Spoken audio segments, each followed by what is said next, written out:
Hello and welcome to the F2 show and an F2 show special, our 2021 season review. It's been another brilliant season of FIA Formula 2. Joining me to discuss it all, we have GP Grandstand's Jim Kimberley, broadcaster Harry Benjamin, and sports car driver and broadcaster Alex Brundle. Okay, let's take a look at the final championship standings of the season then. Oscar Piastri is our 2021 champion after one of the finest rookie seasons we've seen in Formula 2. He obviously has his sights on his fourth championship in a row next year, aiming to win the Sitting on the Couch championship. Good luck to him. And the team standings, Prema wrapped up the 2021 championship in Jeddah, so we already knew that they had won the team standings. Two podiums from Guan Yu Zhou and Felipe Drugovich each meant that UNI jumped above Carlin's P2 in the very last race of the season, so congratulations to them. High Tech and ART rounded out the top five. All right, let's get straight into it then. Great to have you all with us, obviously. I want to come to you first, Alex, if that's all right. You've had the pleasure of commentating on the majority of races this season. How much have you enjoyed being in the comms box, and how much have you enjoyed this season? Yeah, it's been really impressive this year of Formula 2, actually. The level of the series, the level of the drivers. It feels slightly sort of disparate because we've had those big breaks in the year. But the action on track's just been unbelievable, hasn't it? When I don't have any breath left at the end of a Formula. I know Harry's done a couple as well. You really just do not have any energy left, and you're drained when you finish the day. But it's drained in a positive way because it's been a great series to watch and truly enjoyable with so much wheel-to-wheel action and a worthy winner at the end, I think, to be honest. Yeah, it's been an epic season. And Harry, we haven't had you on the show since Monza, which seems like a lifetime ago now, isn't it, Alex? You've just said about the big breaks that we've had. Obviously, commentating this season was obviously a highlight, but what was the standout moment for you? Well, in Formula 2 action, certainly commentating on it at Silverstone was scary but thoroughly enjoyable. But I was thinking about this because you did warn me, you'd asked me about a highlight at the moment. So I've been watching the highlights just to remind myself, because it has been so long, like Bahrain. I couldn't remember exactly what happened so long ago. And of course, that I had to say, having sort of seen all the highlights, I want to go back to Bahrain and that sort of final fight between all the Alpine Academy drivers, Zhou, Lundgaard, Piastri, an epic sort of last couple of laps.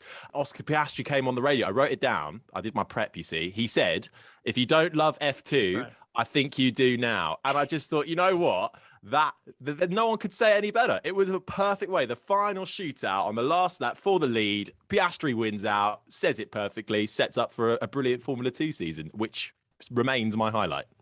Yeah, what a battle that was. And little did Oscar Piastri know at that point what a season he was going to go on to have. And we've, sorry, Jim, before we come and introduce you, we've actually had a question from @peakperformance on Twitter. Alex, we'll come to you first, if that's all right. So asked, what's the most difficult part of commentating on Formula 2? I think that in jumping in and out of the commentary box is probably for me the most difficult bit. Obviously, I'm doing my own racing as well here and there. And, you really have to catch up with the series because everything moves so fast at that level of racing. By the time let's say I take Le Mans out, I miss Baku or I miss a couple of races in a row. Three of the drivers have changed. Two of them have had a disagreement and now the championship lead is different. And I'm back in the comm box, looking blankly at Alex Jakes through a screen, very much like this because we do it on a live link.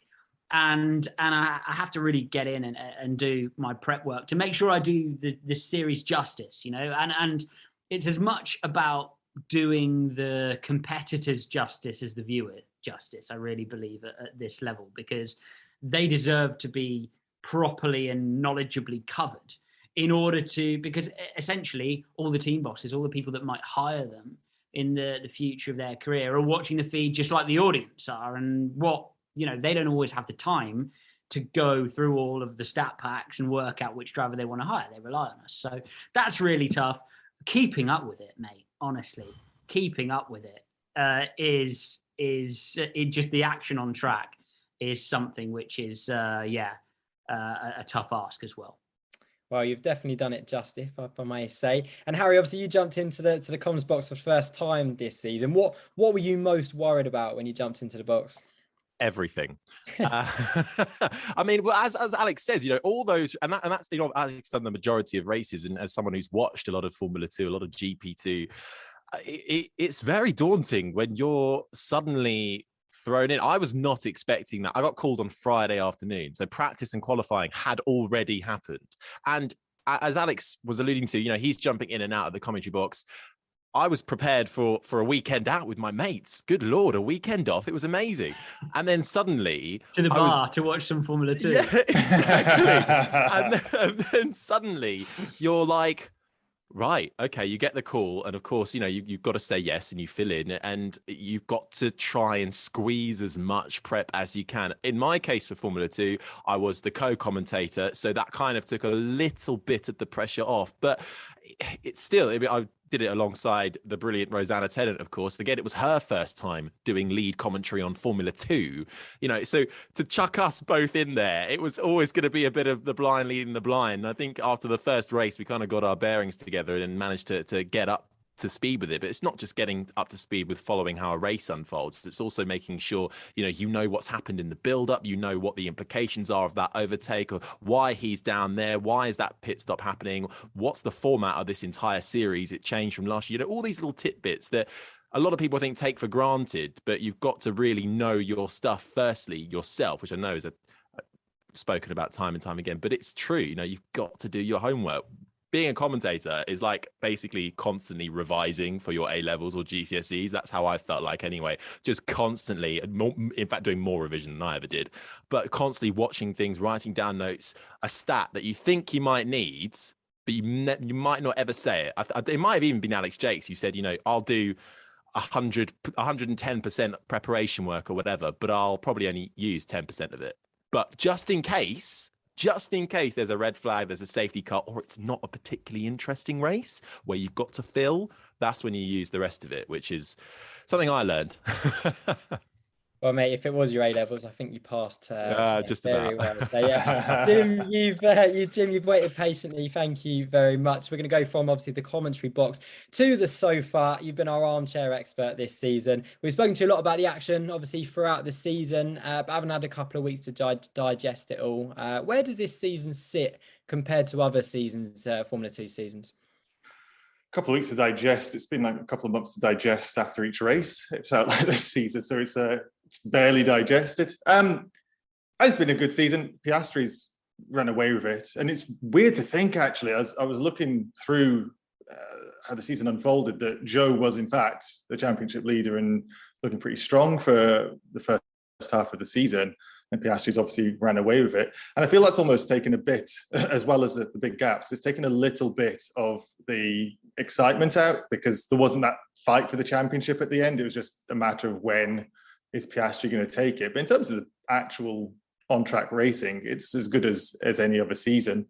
The format just didn't work. It's good that they took the risk, but the format just simply didn't work. And that might always make it look like a negative season, that 2 reverse grid races, it didn't influence the championship, I don't think, but it's been a really competitive field this year. Worthy winner, but any one of the top 5-6 performers in the championship could have been a worthy champion, because it has been a really good competitive field.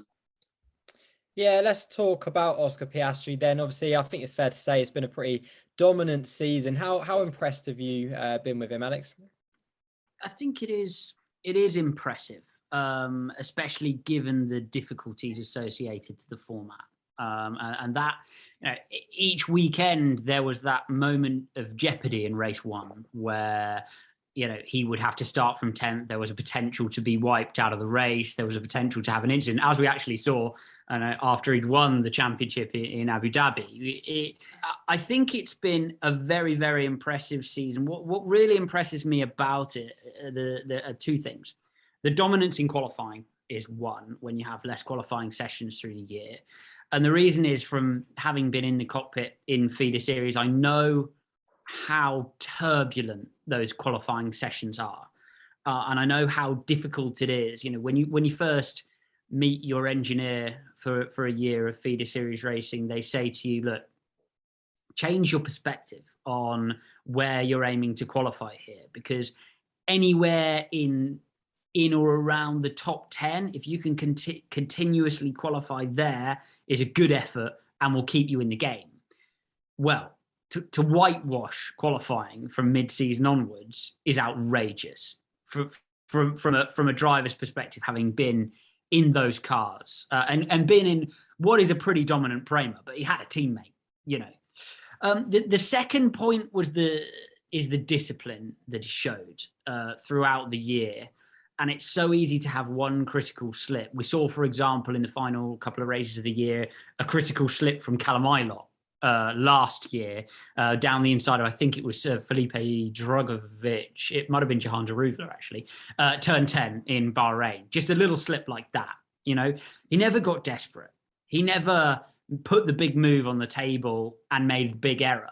And that was really impressive to watch him just convert over and over again. For you, where does he rank? We talk about, you know, Charles Leclerc, George Russell, two people who have also won Formula 3, Formula 2 back to back. Where does he rank compared to those guys and compared to other Formula 2 champions? Yeah, so 7 wins, 11 podiums, a difficult season. I think George and Charles have 7 wins apiece. Oscar has 6, with an equal number of podiums, but he was contending with a difficult format.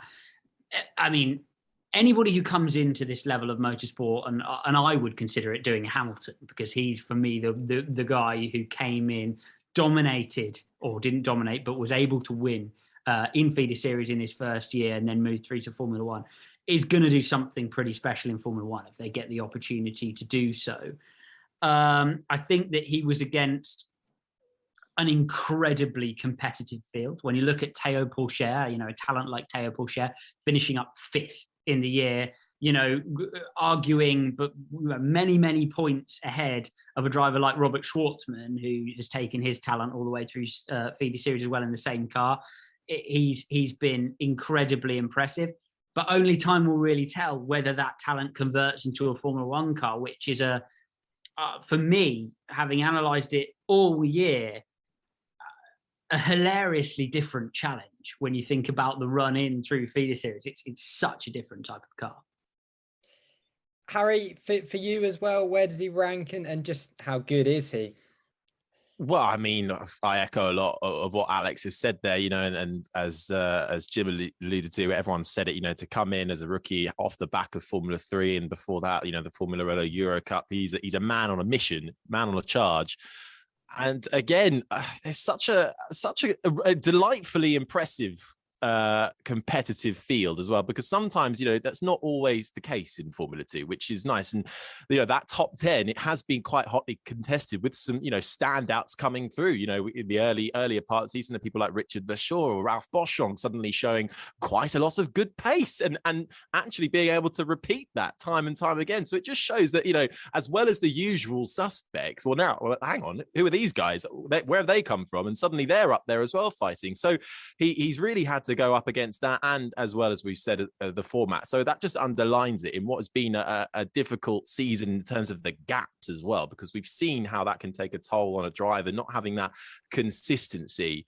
But I suppose what has, impressed me the most, just looking at the stats as a whole and watching the season unfold, is Piastri's just been that little bit extra consistent in terms of, if he's not right at the top, if he's not in those podium positions, he's still more often than not bagging good points. Whereas compare that to Zhou, which I think is ultimately where he came undone. You know, he just had a few more retirements, a few more non-scores than Piastri. Whereas, you know, in that first race, Piastri in Bahrain wasn't really, you know, he was 5th, I think, or around the top 5 mark for the majority of that race, not really hunting down for it, but quit, you know, and that's maybe him on an off day, or when it's not going well for him, you know, but he's still there bagging big points. And that's, I think, the key for him in this championship. And that's where I think sort of his talent shows through. He can take the win, he can prove his dominance, and if it's not quite his day, he can still bag some big points. Consistency is the key, as is so often in feeder racing, right? And Jim, obviously, I've actually just been watching a video of Oscar Piastri. Is on the Formula 2 social media channels, and he was saying his pre-season prediction was to get a win this season. How I know how do you think compared to his expectations at the beginning of the season? Obviously, he surpassed his own expectations, but has he surpassed everyone else's expectations as well? Oh, undoubtedly. With racing drivers and sports people in general, I do always wonder, did he actually go to the season thinking, I'm better than these guys? Because if you don't, what's the point of showing up, right? So he probably matched what he wanted to do, but was at the same time very delighted to do it, especially with the teammate he had. I thought Schwartzman would have the better of him. And I think Bahrain demonstrated early doors to Prema that, we've got two rock stars here. Yeah, I think he surpassed everybody else's expectations. Everybody knew he'd be quick, and I think we'll have the same sort of thing next year when Hauger steps up, to think this guy's going to do well, but to do as well as he did and to be as extremely far ahead as he was against some of the, he called season, but the ones that weren't in their rookie season, like Schwartzman, like Zhou, like Ticktum. Tremendous. It really was a tremendous effort, and I don't think anybody can ever see how well he's done and how much of a disappointment it is to us feeder series fans that he's not the one making the step up. And I say that, as a bit of a fan of Zhou, but the champion should be the one, like we said with Nick de Vries, I think we said it on the last podcast, that the champion should be the one who has the opportunity. I just kind of hope, and maybe Alex knows something about this, that having Webber fighting his corner, who will be at the paddock, that he's not going to fade into the memory of people, when I think hopefully having Webber there, we'll see him in Formula One sooner than later. It's something which is so situational, and you're talking about a ladder up to a certain level, but then there are only so many spaces, so it's you talk about the road to Formula One, but the road to Formula One doesn't necessarily have a fixed destination. You know what I mean? It's a case of you take the road to Formula One, and if there aren't any parking spaces at the truck stop, you turn around and go home again, and that's the reality. In this instance, I think Piastri will have critical mass to eventually get himself in a Formula One car. I'm not sure that's as much as I think, Mark is an unbelievable person to have in your corner, and is as much of a mentor for him, I think, as a manager, really. He's a top dude in terms of mindset and in terms of his approach to racing and training and things like that. But I honestly believe that Oscar will reach critical mass based on what he's achieved on track this year, and what he'll no doubt continue to achieve in with Alpine in doing their various simulator work and applying himself to that. I think Guan Yu Zhou has shown enough to get an opportunity. My desire to see Piastri succeed is not to the detriment of Guan Yu Zhou. I think he's done enough to just as I actually really felt Callum Ilott had done enough to have a run in a Formula One car in race conditions. But if sport was a carousel of, if motorsport was a carousel from, a set piece of results would generate a Formula One seat, and then another set piece of results would generate a Formula One World Championship, then it wouldn't be very interesting to watch, would it? It wouldn't be very interesting to talk about, and we'd all have to go and find new jobs. Well, you know what? Someone did message me after Piastri won and said, why doesn't the winner of F2 automatically get a promotion to Formula One? And why doesn't the lowest I suppose the lowest full-time driver in Formula One in the standings then have to go back to Formula 2, like football, you get relegated if you're not good enough. And you know what I said? That's a really good point. I don't really know the answer. I just think it just doesn't sound like it would work. I don't like it sounds great on paper, but I feel like there's a lot of, that's a logistical nightmare. In an ideal, Could you imagine Kimi Räikkönen finishing bottom and then getting relegated with people half his age? That just wouldn't work, wouldn't it? But I also love the idea of maybe the top F2 team suddenly goes up to F1 and there's just a constant team that's either up there or either down there with their two drivers. Wouldn't that be fun, and give more opportunity and give us more to talk about? But, it's a money and a logistical thing, isn't it? At the end of the day, it doesn't quite, Formula One motorsport doesn't quite work the same as other mainstream sports. Haas would be gutted. They've just spent their whole season prioritising next season. They get relegated to come down to Formula 2. But they dominate. You'd hope. Yeah. Fernando would have somewhere to put his GP2 engine. There we go.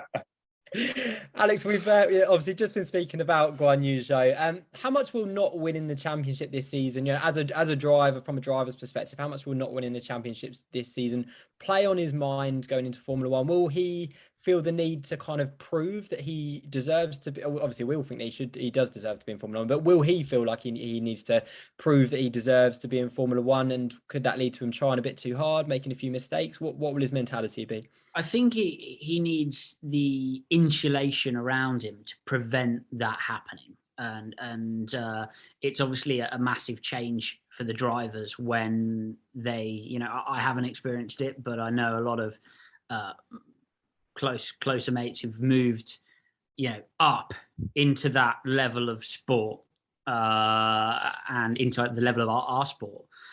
And the scrutiny is unbelievable. I think that he needs enough insulation around him so he doesn't feel like he needs to prove anything. And, if I was him, I would be trying to completely bury my head into the new challenge. Guan Yu Zhou has got to sit there believing that Oscar Piastri had a better racing car than him this year. That's the way that I would try to organise it in my mind. And somebody who is, a racer in the mind won't even question that concept. There's nobody that would have beaten me in the same machinery, period.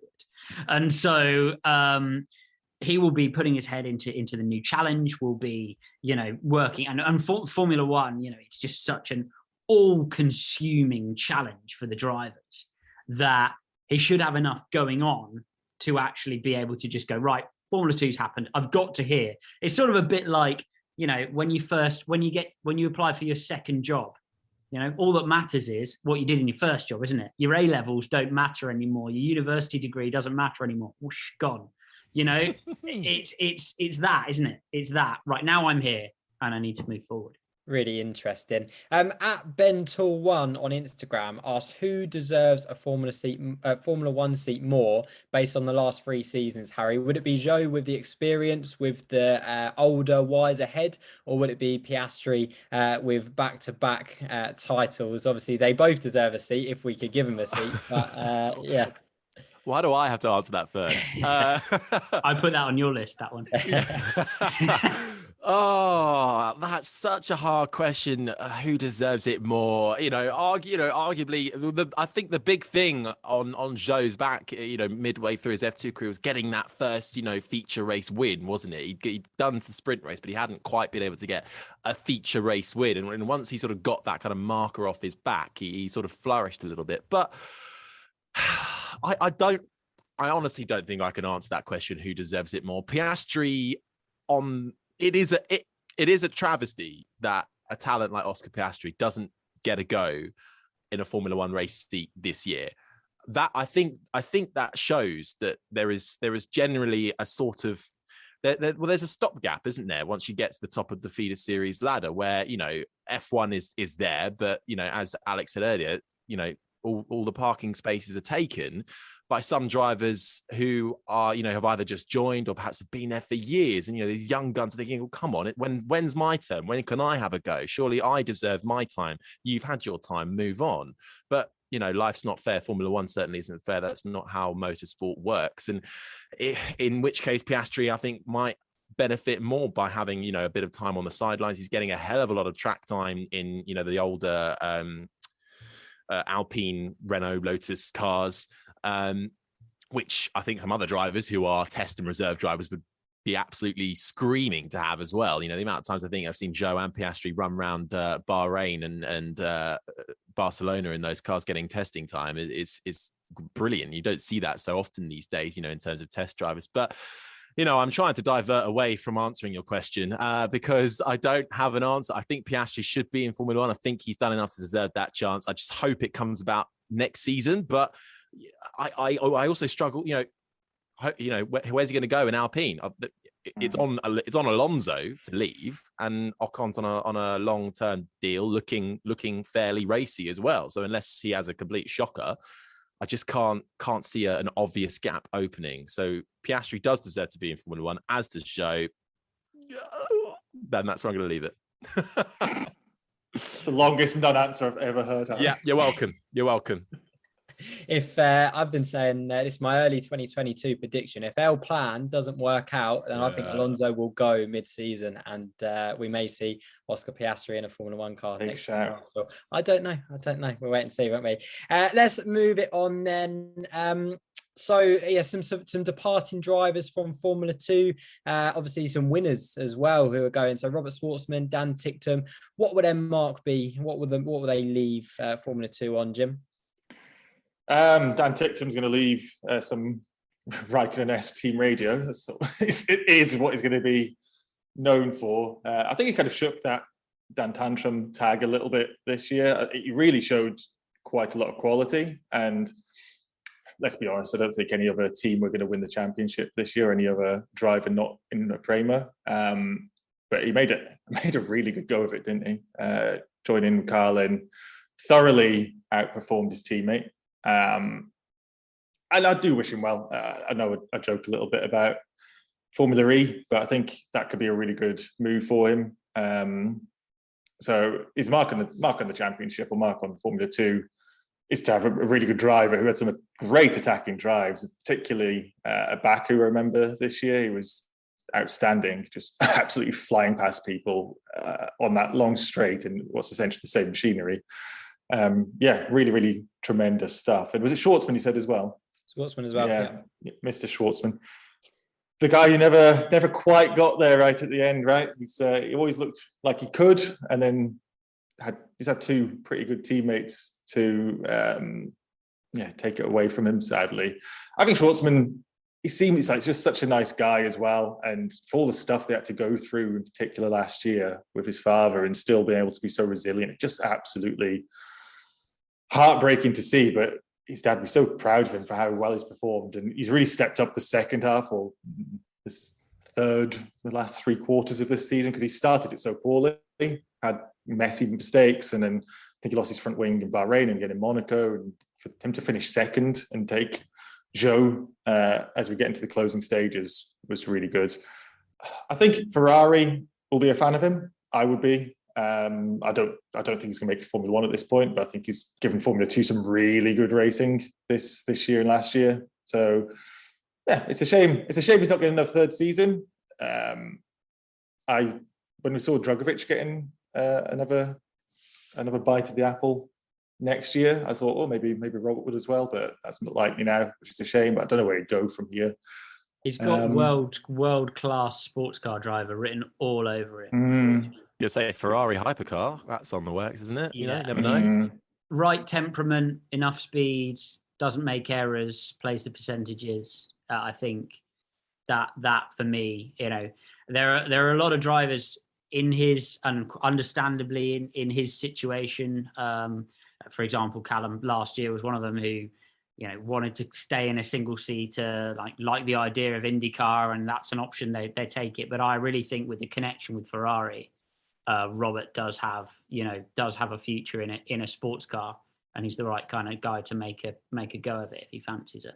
I wonder if he already knows something, because he seemed pretty at peace at the finale, and he just never came across. When Giovinazzi had the exit, it was having a little bit of a tantrum, a social media tantrum. I just never got that from Schwartzman. That could be that temperament that you're talking about, Alex, that he might know something from Ferrari, and that's why they're keeping him around, because he got the hypercar, got so many GT possibilities, and he's a really good driver, but it might just not be Formula One's going to be his ultimate destination. But he could be a champion of something else in the next 10 years easily. Yeah, absolutely. He'll still be involved in the Ferrari setup, as you say. And with Dan Tickton, we're definitely going to miss his radio messages next season. Jim, sticking with you, at Callum How Gigo, I think that's pronounced. I'm sorry if that's wrong. On Instagram, asked, who's the most improved driver from 2020 to 2021, excluding the rookies? So for people that stepped up from Formula 3 to Formula 2, not necessarily. More people that have stayed in Formula 2. Difficult question. Tickton probably. I don't want to continue to focus on Tickton after the last question, but I think there was just a lot more maturity from him this year. He just seemed like more at peace with himself, and I've heard that his team love him irrespective of his sharp tongue in the helmet. But I think this year, again, almost having as a little postscript to the last question, he's just really come into his own. I think a lot more people have respected him, or have given him more respect than he maybe would have had before, when the negative press was more what he was known for, and that could lend itself to why he's got a seat next year racing electric. So yeah, I'll stick with Tickton. I think he's solid, and have to drop in a little Ralph grabbing a podium. Terrific. I don't know if we could really include it from season on season after what just been a bit of a cameo last year, but in terms of a career, yeah, he's really stepped up and putting the Campos onto the podium twice is a terrific accomplishment that I'm so proud of my boy for doing. Alex, if you didn't know, Jim is a big fan of Ralph Bosch. Who isn't? That's the drivers then. Formula 2 had a new format for this season, 3 races across 8 weekends. Looking back on it, maybe didn't work like we quite expected it to, but the reasons behind it, obviously in terms of costs, were definitely, it was the right thing to do, wasn't it, to give it a try, Alex? I think it was an interesting 12. I mean, it was part of a big cost-saving drive, which included regulation stability, a reduction of the engine lease cost, and then this sort of reduction in the number of events. For teams running the 2 series, Formula 2 and Formula 3, which a lot of them do, I'm not sure how much they really saved, to be honest, because you've got to then take your trucks. So what costs money in motorsport? Engine leases, freight, people, really, and entry fees. But hey, above my pay grade. So,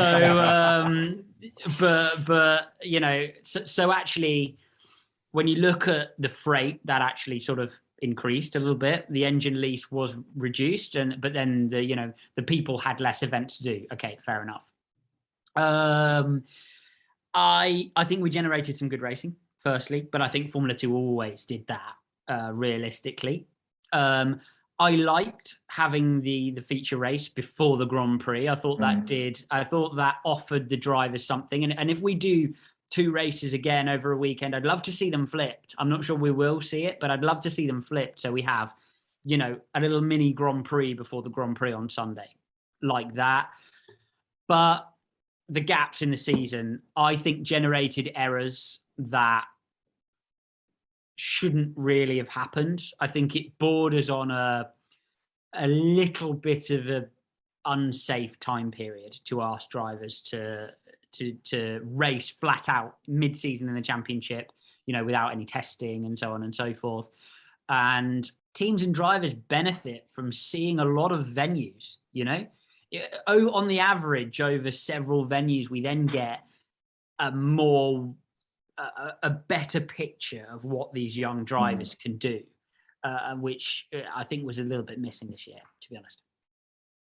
Harry, are you happy that we're reverting back to the old new format for next season? The new old. Yeah, that's it. Yeah, and do you think it will bring the best out of drivers? Yeah, 100%. I think everybody, wanted to go back to that old format. Racers, team bosses, and broadcasters alike were all pretty keen to do that. And Formula 2 and Formula 3, they tried to change. We got through it. Realised it's probably better to go back to the old one. And as Alex says, with those huge gaps were just way too long. Way too long. Particularly, well, not that racing drivers sit around twiddling their thumbs, but it was the equivalent to that sometimes, and then you're rusty and you're out of action. Well, yeah, maybe they do sit around twiddle their thumbs, but I imagine you're always in the gym or at the simulator. Come on, but such a long period of time when you're not able to either race another category or you can't test is going to lead to plain old rustiness. One thing it did offer the chance to see was I think was it one or two drivers chance it in both Formula 3 and Formula 2. I think it was Matteo Nannini tried that, and that's that's if you've got the money to do that, then great. It's a tough I think campaign to run, 2 different cars.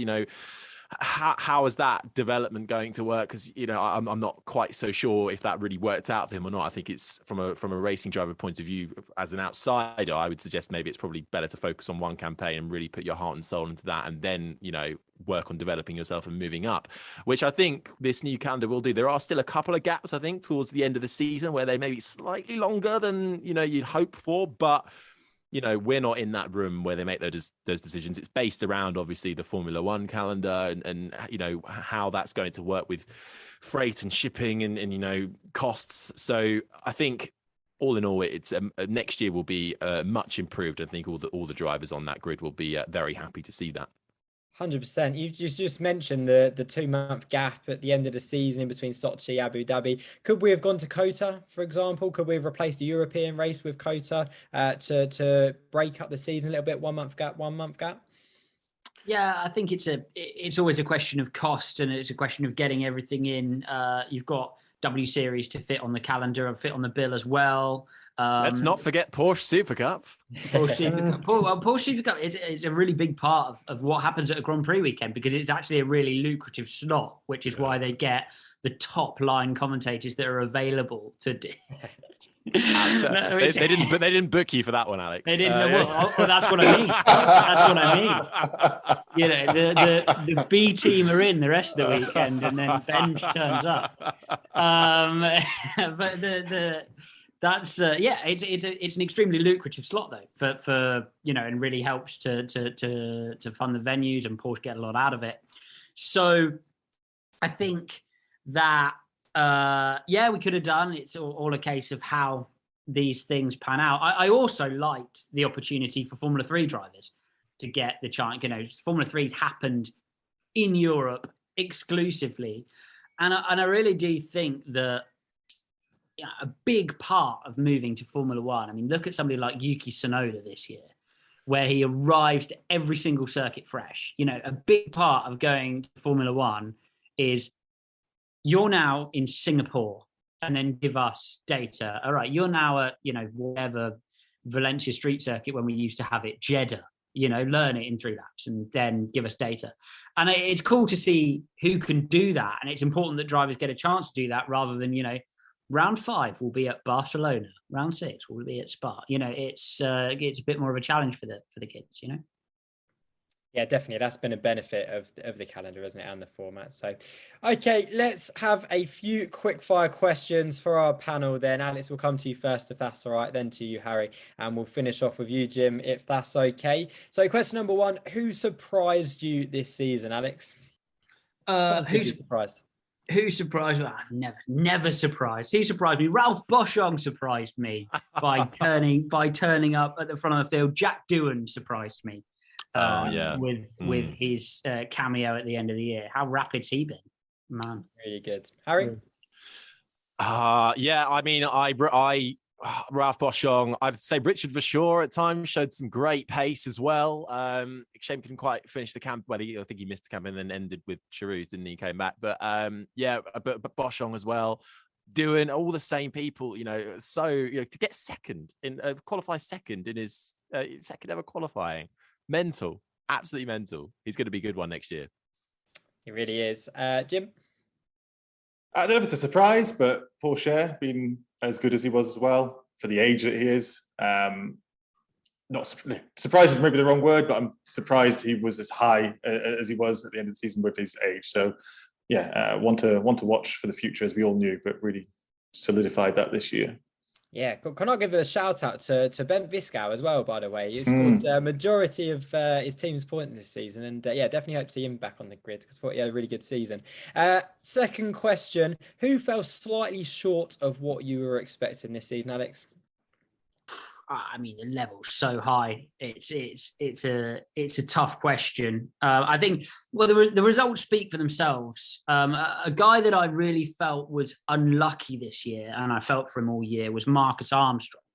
Because he just kept on getting issues, wiped out of races, etc. And I think he's tied on DNFs with a couple of other backmarkers for the most DNFs of the year. I really felt for him, and he deserved better. He did get a win, didn't he? In Jeddah, yeah. But I felt for him for the whole year, just because it just wasn't going right for him with clear speed and ability behind the wheel. Harry. I mean, yeah, in terms of feeling sorry for, of course, Armstrong, Christian Lundgaard as well. I think you've got to stick on that list. I think in terms of, who fell a bit short, and I hate saying that because, the competitors in the field are so good. These drivers are racing flat out every single time. But I think Jehan Daruvla will be a tad disappointed with how his season has panned out, considering he was paired against Yuki Tsunoda last year, who, of course, made the jump to Formula One. Dan Tickton this year has beaten him. I believe that Daruvla was certainly unlucky and not always perhaps favoured in the stewards' room either. But all in all, especially when you're at the mercies of Dr. Helmut Marko, I don't think that's the season he needed this year. Saying that, still to get multiple wins and podiums is no mean feat. But at the end of the day, it's look at the level you've got to raise your game to. So I don't think Daruvla would be my answer to that. And there's a lot of Red Bull drivers there as well, eager to be the one to step up. He's got a lot of good competition. Well, actually, arguably, I think Lawson might have finished in front of him had Lawson not had the absolute luck of nothing in the last half of the season. His car conking out more times than I can say anything. So yeah, he was lucky, I think, to finish ahead of Lawson at the end of the day. Be good to see Daruvla in a Prema next season if that happens. So let's wait and see. Jim? Probably Felipe Drugovich this year. I echo the sentiments of all the other answers that everybody's putting everything on the floor. And I know Drugovich, he was good last year. And I think he'd hoped a little bit more this year for where he ultimately finished, especially compared to against Joe in sister car. But got a couple of, I'm just looking now, 4 podiums, 0 wins though. And I think in the car that he had this year compared to the MP that he had the year before, he probably would have thought he'd step on the top step a couple of times probably. So I find it interesting he's going back to MP. I don't know if it's something to suit him or if it's a financial decision or what, that it just wasn't his year this year for whatever reason. That Sochi error, which completely lost him an entire weekend's worth of running on the warm-up lap or the formation lap, spinning out. Yeah, that would have been a long old weekend for him under the thunderstorm to do no actual racing. So I hope for better from next year, because I do think he's a really talented driver, and the Brazilian fan base will look absolutely nuts if he is in a championship fight, which would be great because it's so passionate. But this year just didn't happen for whatever reason. Yeah, absolutely. Okay, and one word answers on this one. Who's going to win the title for next season, Alex? Doing in a Virtuosi. Harry? Doing. Jim? Oh, come on. You've got to give a different answer. Hang on a minute. There are only 7 drivers confirmed so far next year. Me. I don't know. Yeah, right, fine. I'll take it back. I'll say if he's in a Prema, Daruvla. Ooh, big shout. Porsche. And I'll make it 4 different answers and they Hauger in a Prema as well. Okay, that's all we have time for today. My thanks to Alex, to Harry, to Jim for joining us on today's show. And a special thank you to all of the team at Inside F2 for all of their hard work this season. It's been really, really fun. Yeah, a lot of fun. My thanks to you guys at home as well for joining us. If you enjoyed the show, make sure you hit the like button as always. If you're new around here, make sure you subscribe to the channel. We're going to have loads of content coming your way over the winter, including quiz shows, driver interviews, and much more. But from me me, Fraser Ford, and all of us here at Inside F2, we'll see you in 2022.